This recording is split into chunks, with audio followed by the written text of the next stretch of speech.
L'édito politique du jeudi, c'est Françoise Degois. Bonjour Françoise. Bonjour cher Patrick, bonjour à toutes et à tous. Alors, le président pense au printemps. On va voir ça dans un instant avec vous. Avant cela, donc, sur cette rentrée sociale, Elisabeth Borne semble un peu lâcher du lest. C'est ce qu'on a vu.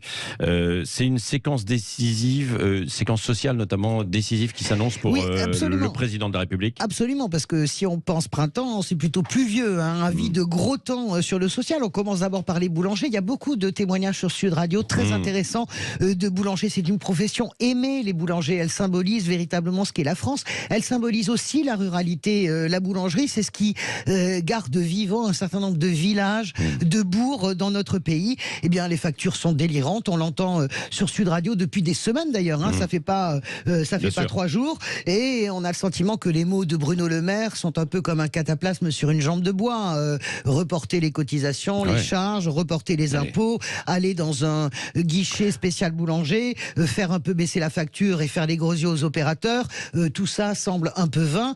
Pourquoi n'a-t-on pas pris la mesure avant, depuis des mois et des mois? Beaucoup de professionnels alertent sur ces difficultés à venir. Il y a aussi, en termes de gros temps, les retraites, bien sûr. Et là, vous ne ferez pas changer d'avis la CFDT. Je ne sais pas si vous voyez la position de Laurent Berger après les discussions à Matignon. Laurent Berger, il est très clair. 64, 65 ans, c'est kiff-kiff pour lui, même si Elisabeth Borne donne le sentiment de bouger, de passer de 65 à 64. Laurent Berger, si vous touchez à l'âge légal, de toute façon, la CFDT sera dans la rue. La CFDT, on le sait tous, c'est une centrale syndicale qui est essentielle pour faire passer ce type de réforme. Eh bien là, elle ne cassera pas le front syndical. Alors bien sûr, Patrick, ça passera au 49-3 ou avec l'aide des Républicains, mais combien de convulsions politiques et sociales avant ce résultat? Et puis surtout, combien de victoires à la Pyrrhus peut digérer ce pays? On termine bien sûr avec l'inflation. Je ne vous refais pas le coût des factures malgré le bouclier tarifaire. 15%, ça fait beaucoup pour les ménages en augmentation.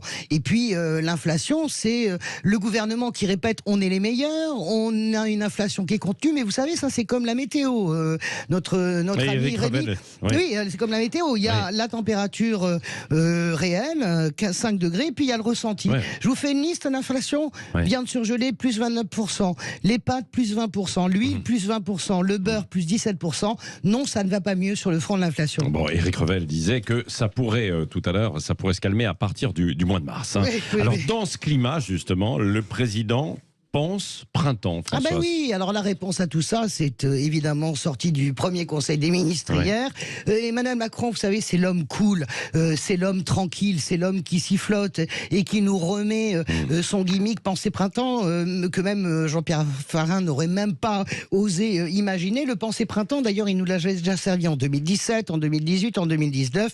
Pensée printemps, en gros, ça veut dire après la pluie, le beau temps. Et puis en gros, les Français, vous êtes trop pessimistes. Soyez cool, c'est ça le message un peu bêta, il faut quand même le dire, parce que je ne vois pas quel est l'intérêt de sortir ces éléments de langage politique d'un conseil des ministres, hormis le fait de faire de la mauvaise DRH, d'être absolument volontariste, il faut être heureux, on va s'en sortir ensemble. Non, il faut des mesures concrètes. On peut y voir aussi, Patrick, et moi je pense que c'est plutôt ça le sujet, cette fameuse arrogance de notre président qui de toute façon ne croit pas à la force des mouvements sociaux et se croit de toute façon toujours plus fort que les événements et la rue.